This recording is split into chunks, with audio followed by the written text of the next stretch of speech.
Partnership क्या होता है बच्चों? पार्टनरशिप देखिए, पार्टनरशिप तो पहले आपको बहुत इंपॉर्टेंट टॉपिक है, ये आपका क्लास 12 में भी है। अब ये होता क्या, चलिए क्या करके देखते हैं। ठीक है, केवल आपको इंपॉर्टेंट चीज बताएंगे, मेरिट डिमेरिट से सब हम बताने से रहें, ये टाइम वेस्टेज होगा। केवल काम का चीज देखते हैं। ठीक है, पार्टनरशिप किसको बोलते हैं? पार्टनरशिप बोलने का मतलब हो गया जहां पर दो और दो से अधिक पर्सन मिल करके एक बिजनेस को कैरी करता है। किस लिए? ऑब्वियसली प्रॉफिट्स कमाने के लिए।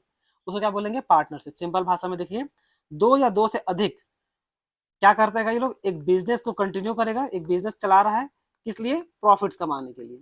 इसको क्या बोला जाएगा? इसको बोला जाएगा आपका पार्टनरशिप। ठीक, सिंपल शब्दों में यही, दो या दो से अधिक एक बिजनेस को कैरी ऑन कर रहा है प्रॉफिट्स कमाने के लिए, उसको बोलते हैं पार्टनरशिप। ये गवर्न किससे होता है? पार्टनरशिप एक्ट 1932 से। ठीक है, हालांकि एक्ट शायद चेंज हुआ है। अब की फीचर देखते हैं, ये बनता कैसे, सो देखिए इसका फॉर्मेशन कैसे होता है। इसका फॉर्मेशन आपका रिटन भी हो सकता है और आपका ओरल भी हो सकता है। ओरल का मतलब होता है, बोलने का मतलब हो गया बाय वर्ड ऑफ माउथ, केवल वर्ड के दम पे।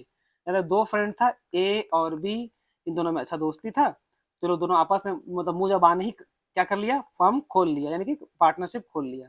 तो क्या बोलेंगे? ओरल। रिटन का मतलब क्या होगा? जिसमें स्पेसिफिक रिटेन रहे। इसमें मिनिमम मेंबर कितना होता है? मिनिमम मेंबर होता है दो। पार्टनरशिप एक्ट के तहत मैक्सिमम कितना होगा? 50। कंपनी एक्ट की तरफ नहीं, कंपनी एक्ट में बच्चों आपका 100 होता है। मैक्सिमम मेंबर आपका कंपनी एक्ट में 100 होता है। ये 2013 का जब अमेंडमेंट आया ना, तो उसमें चेंज किया गया होगा, और अगर चेंज हुआ होगा तो एक बार आप देख लीजिएगा। ठीक है, कभी चेंज होते रहता है। अब अनलिमिटेड लायबिलिटी क्या हो गया? अनलिमिटेड लायबिलिटी बोलने का मतलब होता है, सिंपल शब्दों में देखिए, कि मान लीजिए आपका कर्जा हो गया है आपका 1.5 लाख का, लायबिलिटी आपका कर्जा चढ़ गया है 1.5 लाख का, पर पूरा पार्टनरशिप का एसेट्स को बेचने के पास कितना पैसा मिला आपका? केवल 1 लाख। तो 50,000 अभी भी आपका कर्जा ज्यादा है, तो ये 50,000 आपका पर्सनल एसेट, यानी कि आपका घर द्वार को बेच करके रीपे किया जाएगा आपका कर्जा को, यानी कि डेट को। क्लियर? म्यूचुअल एजेंसी बोलने का मतलब है, यानी कि हर पार्टनर एक दूसरे का पार्टनर होता है, उन दोनों को बांध के रखता है। ठीक है, मतलब एक पार्ट, मान के चले 3 पार्टनर है। ठीक है, 3 पार्टनर है, तो उसमें से एक पार्टनर भी किसी के साथ कमिटमेंट कर ले। ठीक है, कोई भी एक पार्टनर किसी से एग्रीमेंट कर ले, किसी भी बिजनेस वाला सबसे, एबीसी लिमिटेड से मान के कॉन्ट्रैक्ट कर ले, तो मान लीजिए इसका बोला हुआ मतलब समझ इन दोनों का भी वो बोल चुका है, मतलब ये कॉन्ट्रैक्ट करेगा तो ये सब का सब उस पर बाइंड हो जाएगा, मतलब इस सबको कॉन्ट्रैक्ट को मानना ही पड़ेगा। ठीक, तो चलिए अब आगे देखते हैं क्या है। एडवांटेज डिसएडवांटेज देखने की जरूरत नहीं है। अब इंपॉर्टेंट ये है types of partner. Types of partner है, पहला एक्टिव पार्टनर। एक्टिव पार्टनर ही आपका वर्किंग पार्टनर होता है, आपका डे टू डे ऑपरेशन में भाग भी लेगा और ये आपका प्रॉफिट और लॉस को भी शेयर करेगा। ठीक है, स्लीपिंग और dormant partner. Sleeping dormant partner केवल पैसा इन्वेस्ट करता है बिजनेस में, या आपका बिजनेस में पार्टिसिपेट नहीं करेगा, और लेकिन फिर भी ये आपका प्रॉफिट का शेयर में हिस्सा लेगा। क्यों? क्योंकि भाई इसने पैसा इन्वेस्ट किया है। ठीक, सीक्रेट पार्टनर क्या होता है? actively take parts in business or contribute capital but his identity is hidden from the public। Secret partner बोलने का मतलब हो गया कि भाई पैसा भी लगाया और बिजनेस से भाग भी लेता है, बट उसका आइडेंटिटी को पब्लिक से छुपा के रखा गया है, उसको क्या बोलेंगे? Secret partner. आउटसाइडर को पता ही नहीं होता कि भाई वो पर्सन भी उसका पार्टनर है। अब है नॉमिनल पार्टनर। नॉमिनल पार्टनर बोलने का मतलब क्या होगा? ये आपका डज नॉट इन्वेस्ट मनी और टेक पार्ट इन बिजनेस, मतलब पार्टिसिपेट भी नहीं करेगा, only lend his name to the firm for goodwill, liable to outsider because his name is used। Simple भाषा में ऐसा समझिए बच्चों, कि कोई एक पर्सन हस्ता, मतलब एक हस्ती है, ठीक है, जो उस फर्म का मेंबर तो नहीं है, पर अपना जो रेपुटेशन है, अपना नाम मान सम्मान है, इसको यूज करने देता है। भाई ठीक है, तुम मेरा नाम लेकर के सामान को बेचो।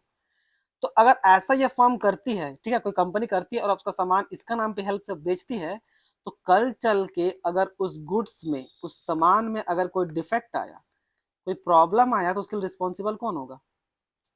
उसके लिए रिस्पॉन्सिबल ये पर्सन ही तो होगा ना। तो जो पब्लिक है, पब्लिक तो इस आदमी के नाम पे खरीद रही है ना।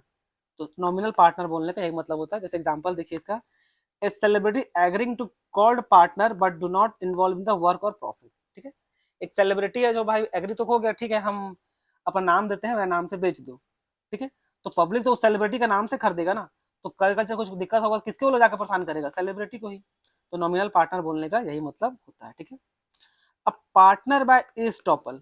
अब इसका क्या मतलब है समझिए, यहाँ पर partner not a real partner, वो मतलब वो ऐसा पर्सन है जो सच में रियल पार्टनर नहीं है, but his behaviour gives the impression that he is, यानी कि वो ऐसा हर जताता है कि हाँ हम उस फर्म का पार्टनर हैं, जबकि रियल में वो नहीं है। ठीक है, और उससे होता क्या है, बाकी जो others rely and give credit to the firm. ठीक है, जैसे कि समझ लीजिए ये पर्सन था, ठीक है, और ये एक फर्म है जिसमें अलग अलग पार्टनर है। तो जब ये फर्म है और इन लोगों को किसी कारण से कुछ सामान चाहिए, तो ये लोग भाई एक बड़ा वाला से पास से गया और इसको बोला कि भाई हमको ये काम दे दीजिए या कुछ भी सामान दे दीजिए। तो ये बड़ा कंपनी इस फर्म को देने को तैयार नहीं था। ठीक है, इसको देने को तैयार नहीं था। तो ये जो पर्सन है ना, ये बोला इसको क्या क्या, तू टेंशन मतलब हम हैं, तो मतलब हम है, मतलब ये ऐसे जता रहा है कि हम भी इसका हिस्सा हैं इस फर्म का। तो इसको क्या लग रहा है कि भाई ये भी इसका हिस्सा है, ये भी तो काम करते हैं, फिर ये ट्रस्टवर्दी होगा, इसका थोड़ा अपना रेपुटेशन होता है, तो ट्रस्टवर्दी होगा तो काम करते क्रेडिट दे देते हैं। तो इसको बोलते हैं पार्टनर बाय एस्टॉपल। आसान भाषा में वो क्या हुआ कि ये जो पर्सन था, ये अपना नाम को यूज करने दिया इसको, इस नाम को यूज करने दिया इसको। ठीक है, तो इसको क्या बोलते हैं हम लोग, पार्टनर बाय एस्टॉपल। यहीं पर देखिए, यहाँ पर यही लिखा हुआ है, a partner who is not real partner but his behavior gives the impression that he is and others rely on that and gives credit to the firm, so he becomes liable to the outsider। obvious है भाई, इसका नाम पे गया है तो भाई liability भी वही होगा। ठीक है, अब आ जाइए पार्टनर बाय होल्डिंग आउट। ये क्या होता है, पार्टनर बाय होल्डिंग आउट, इसको यहाँ पर और लिखा हुआ सिमिलर टू ईस्टॉपल,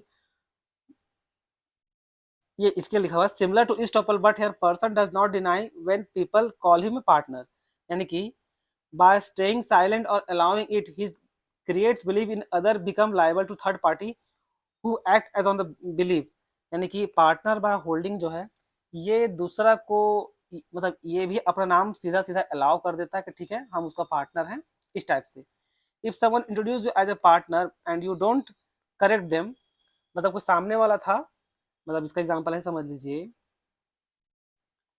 कि ये आदमी है, ये इससे आदमी से कॉन्ट्रैक्ट लेता है ये बोल करके कि ये जो आदमी है, जो एक नामी आदमी है, ये भी मेरा पार्टनर है और इसको पता है कि मेरा नाम ये इस्तेमाल कर रहा है, फिर भी इस पर्सन को अलाउ कर रहा है इस पे कॉन्ट्रैक्ट लेने का हेल्प के लिए। तो इसको क्या बोलेंगे, पार्टनर बाय होल्डिंग आउट। तो ये था पार्टनर बाय होल्डिंग का आउट का मतलब। ठीक है, अभी सबसे इंपॉर्टेंट ये, क्या माइनर पार्टनर बन सकता है, तो जवाब है नहीं, माइनर पार्टनर नहीं बन सकता आसान भाषा में। ठीक है, बट वो प्रॉफिट को शेयर कर सकता है। टाइप्स ऑफ पार्टनरशिप क्या क्या होता है, ड्यूरेशन के बेस पे होता है, एक पार्टनरशिप एट विल और एक particular partnership. Partnership at will बोलने का मतलब रहता है कि कोई no fix time continue till partners want, जितना चाहे तब तक। पर्टिकुलर पार्टनरशिप मतलब होता है कोई स्पेसिफिक प्रोजेक्ट के लिए केवल पार्टनरशिप बनता है। लायबिलिटी क्या है, एक है आपका जनरल लायबिलिटी, एक है आपका लिमिटेड लायबिलिटी। ऑल पार्टनर्स आप जनरल में आपका अनलिमिटेड लायबिलिटी होगा और लिमिटेड में आपका लिमिटेड लायबिलिटी होता है। पार्टनरशिप डीड क्या होता है, पार्टनरशिप डीड आपका रिटन एग्रीमेंट क्या होता है, वो रिटन, ओरल नहीं, रिटन रिटन एग्रीमेंट होता है जिसमें आपको कंपनी का नाम क्या, कितना शेयर होगा, कितना क्या होगा, वो गिवन रहता है। ठीक है, रजिस्ट्रेशन को लेकर एक इंपॉर्टेंट चीज जान जाइए, रजिस्ट्रेशन ऑप्शन होता है लेकिन वो यूजफुल होता है। अगर अनरजिस्टर्ड फर्म होगा तो आपको किसी को कोर्ट में केस नहीं कर पाएगा। जैसे कि मान लीजिए ये ए है और ये बी है, ठीक है, ये दो अलग अलग फर्म है, ए फर्म रजिस्टर्ड है और ये अनरजिस्टर्ड है, ये आपका अनरजिस्टर्ड फर्म है। ठीक है, अब इन दोनों के बीच में कॉन्ट्रैक्ट हुआ, ठीक ना, इन दोनों के बीच में कॉन्ट्रैक्ट हुआ, बी ए को काम दिया था भाई मेरा काम कर देना, एक ए जो है कुछ पैसा ले लिया और बी का काम नहीं कर रहा है। तो जो बी है, बी जो है आपका ए पे केस नहीं कर सकता, क्यों, क्योंकि वो अनरजिस्टर्ड है। और यही उल्टा, अगर इसका उल्टा होता, मान लीजिए ए और बी है, ठीक है, ए अगर बी को काम देता और ये कुछ पैसा ले लिया होता और काम नहीं करता, तो क्योंकि ये रजिस्टर्ड है ना, ये रजिस्टर्ड है, तो ये जाके कोर्ट में आपका केस कर सकता है बी के खिलाफ। ठीक है, तो ये मेन आपका मोटा मोटी डिफरेंस है आपका पार्टनरशिप का। मतलब क्या दो मतलब फायदा क्या है रजिस्ट्रेशन का, सो बता रहे थे, और यहीं से आपका पार्टनरशिप खत्म होता है। जितना इंपॉर्टेंट चीज था आपको बता दिए। धन्यवाद।